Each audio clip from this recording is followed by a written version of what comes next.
Hello everyone, good morning all of you. Welcome to my YouTube channel science finisher. तो आज हम अपनी class में स्टार्ट करने जा रहे हैं अपना नेक्स्ट टॉपिक। और बैच चल रहा था अपना शून्य से शिखर। तो देखिए, हमने एक टॉपिक कंप्लीट कर लिया था कोशिका का, जिसमें बायोलॉजी का इंट्रोडक्शन और कोशिका के प्रकार थे, डीएनए था, आरएनए था, और उससे रिलेटेड मोस्ट 10 इंपॉर्टेंट क्वेश्चन भी हो गए थे। तो आज ही हम अपना दूसरा टॉपिक स्टार्ट करने जा रहे हैं और बैच है अपना शून्य से शिखर। तो आज का अपना जो टॉपिक है वो है विटामिन।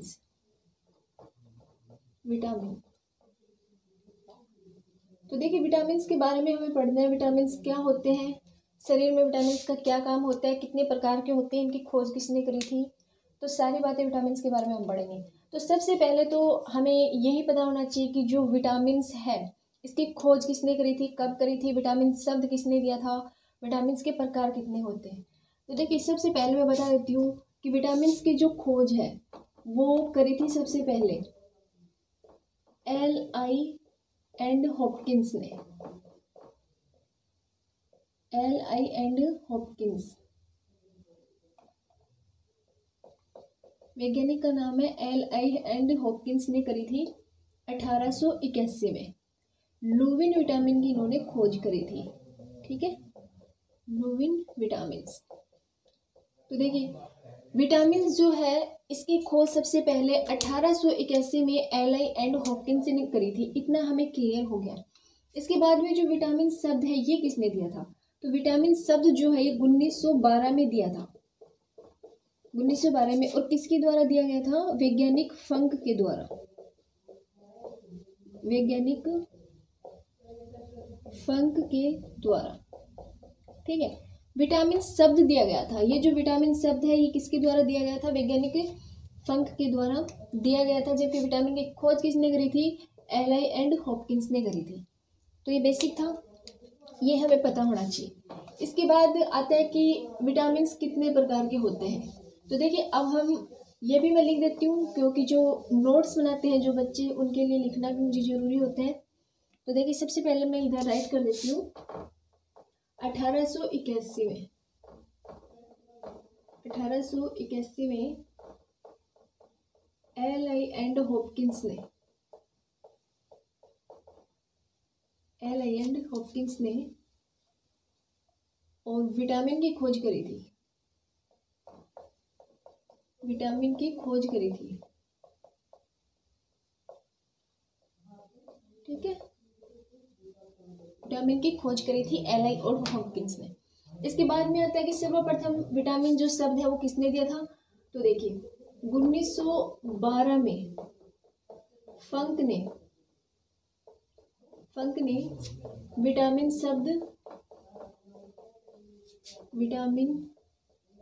शब्द का प्रयोग किया था, विटामिन शब्द दिया था। कब दिया था, 1912 में। इसके बाद हमें पता होना चाहिए कि जो विटामिन होते हैं वो क्या होते हैं। तो देखिए, विटामिन जो होते हैं कार्बनिक यौगिक होते हैं। विटामिन क्या होते हैं, कार्बनिक यौगिक होते हैं। सभी विटामिन कार्बनिक यौगिक होते हैं, सभी विटामिन कार्बनिक यौगिक होते हैं जो इनसे मिलके बने होते हैं। इसके अलावा विटामिन का हमारे शरीर में कोई पाचन नहीं होता है, विटामिन का पाचन नहीं होता है। इसके अलावा हमारे शरीर को विटामिन से कोई एनर्जी, ऊर्जा प्राप्त नहीं होती है, ऊर्जा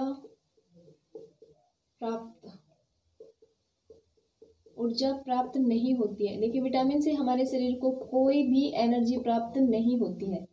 तो विटामिन होते क्या है, फिर करते क्या है। तो विटामिन जो होते हैं हमारे शरीर में रक्षात्मक पदार्थ होते हैं, शरीर की रक्षा करने के लिए रक्षात्मक पदार्थ होते हैं। ठीक है, कोई विटामिन आंखों की रक्षा करता है, कोई स्किन की रक्षा करता है, कोई हड्डियों की रक्षा करता है। तो विटामिन का कार्य क्या होता है, शरीर की रक्षा करना विटामिन का कार्य होता है। इसके बाद में देखें कि विटामिन के प्रकार कितने होते हैं। तो देखिए, विटामिन 2 प्रकार के होते हैं। और कौन कौन से होते हैं, जल में घुलनशील विटामिन और वसा में घुलनशील विटामिन होते हैं। तो जल में घुलनशील और वसा में घुलनशील हम बाद में पढ़ेंगे। सबसे पहले देख लेते हैं विटामिन और उनके खोजकर्ता। तो टेबल बना रही हूँ मैं, इधर ये विटामिन हो गए और इधर इनके खोजकर्ता हो गए, विटामिन और खोजकर्ता। तो सबसे पहले लिखते हैं vitamin A, vitamin A, vitamin B, vitamin C और विटामिन डी। इनकी खोज किसने करी थी? तो देखिए, विटामिन ए की खोज करी थी मैकुलन ने, मैकुलन वैज्ञानिक का नाम है। विटामिन बी की भी खोज मैकुलन ने करी थी, मैकुलन ने करी थी। विटामिन सी की खोज होल्टक ने करी थी, होल्टक ने। और विटामिन डी की खोज किसने करी थी? हॉपकिंस ने, हॉपकिंस ने। तो ये पता होना चाहिए हमें, विटामिन ए और बी दोनों की खोज मैकुलन ने करी थी, विटामिन सी की खोज होल्टक ने करी थी और विटामिन डी की खोज जो है मैकुलन ने करी थी।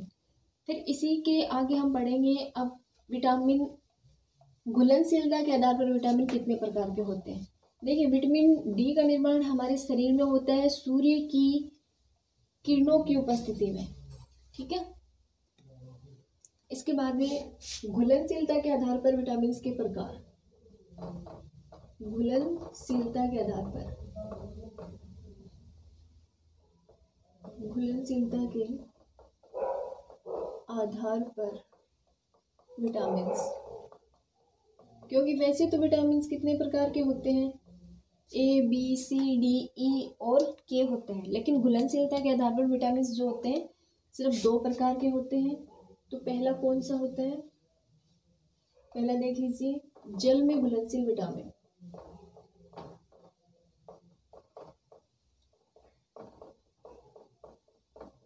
मतलब जो जल में जिस विटामिन का विलय हो जाए वही विटामिन। तो जल में घुलनशील विटामिन 2 होते हैं और ये होते हैं विटामिन बी और सी, या फिर इसको ट्रिक के हिसाब से हम लिख सकते हैं डब्ल्यू बी और सी। मतलब वाटर में घुलनशील विटामिन बी और सी, यहाँ पे इसको रिलेट करेंगे हम वाटर से। दूसरा इसमें होता है वसा में घुलनशील विटामिन, वसा में घुलनशील विटामिन। तो बी और सी के अलावा जो भी विटामिन बच गए वो सभी वसा में घुलनशील हो जाएंगे। तो कौन कौन से रह गए? ए रह गया, डी रह गया, ई रह गया और के रह गया। ये सारे विटामिन क्या हो गए? वसा में घुलनशील विटामिन हो गए, ठीक है। अब इसके बाद में हम स्टार्ट करते हैं विटामिन के बारे में पढ़ना। तो सबसे पहले हम पढ़ेंगे विटामिन ए के बारे में। तो हेडिंग लगा देती हूँ मैं सबसे पहले, विटामिन ए, विटामिन ए। तो सबसे पहले विटामिन ए का रासायनिक नाम हमें पता होना चाहिए। तो इसका रासायनिक नाम होता है रेटिनोल, रासायनिक नाम होता है रेटिनोल या बीटा कैरोटीन, रेटिनोल या बीटा कैरोटीन, ठीक है। इसके बाद में आता है इसकी कमी से होने वाला रोग। तो विटामिन ए की कमी से जो रोग होता है वो रोग होता है रतौंधी। और इस रोग में होता क्या है, रतौंधी रोग में क्या होता है ये भी हमें पता होना चाहिए। तो रतौंधी रोग में जो होता है हल्का प्रकाश, मतलब कि दिखाई नहीं देता है, हल्का दिखाई देता है, ठीक है। तो आंखों का रोग होता है रतौंधी, आपको आगे लिख देती हूँ, आंखों का रोग, हल्का प्रकाश दिखाई देता है। जितना हम लोगों को दिखाई दे रहा है, जैसे कि इस लाइट में जितना हमें दिखाई दे रहा है, रतौंधी से पीड़ित व्यक्ति को इतना प्रकाश नहीं है, अक्सर कैरेक्टर जो भी है धुंधले दिखाई देंगे, हल्का प्रकाश इसमें दिखाई देता है। फिर विटामिन ए की कमी से जो रोग है इसको हम 3 भागों में डिवाइड करते हैं, और ज़रूरी भी है इसके तीनों भाग हमें पता होना चाहिए, क्योंकि एग्जाम में क्वेश्चन उन तीनों के बारे में सवाल पूछेगा कि किसकी कमी से होता है। तो सभी को पता होता है कि रतौंधी रोग विटामिन ए की कमी से होता है, लेकिन उसके अलावा भी हमें पता होना चाहिए। तो सबसे पहला होता है इसमें जीरो पैथेलेमिया, जीरो पैथेलेमिया, ये विटामिन ए की कमी से होता है। दूसरा रोग होता है इसमें क्रेंटोमलेशिया, क्रेंटोमलेशिया, और तीसरा जो रोग होता है वो होता है इसमें रिनाडर्मा। ठीक है, अब इनमें भी अलग अलग क्या होता है वो भी देख लीजिए। जीरोप्लेथमिया में क्या होता है, पैथेलमिया में क्या होता है, कोर्निया सूख जाता है। आँख का कौन सा भाग डोनेट किया जाता है, कोर्निया। तो इसमें क्या होता है, कोर्निया सूख जाता है। ठीक है, क्रेंटोमलेशिया के अंदर क्या होता है, क्रेंटोमलेशिया में आंखों के आसपास काला हो जाना, आंखों के आसपास की जगह काला हो जाना, काला हो जाना स्किन का।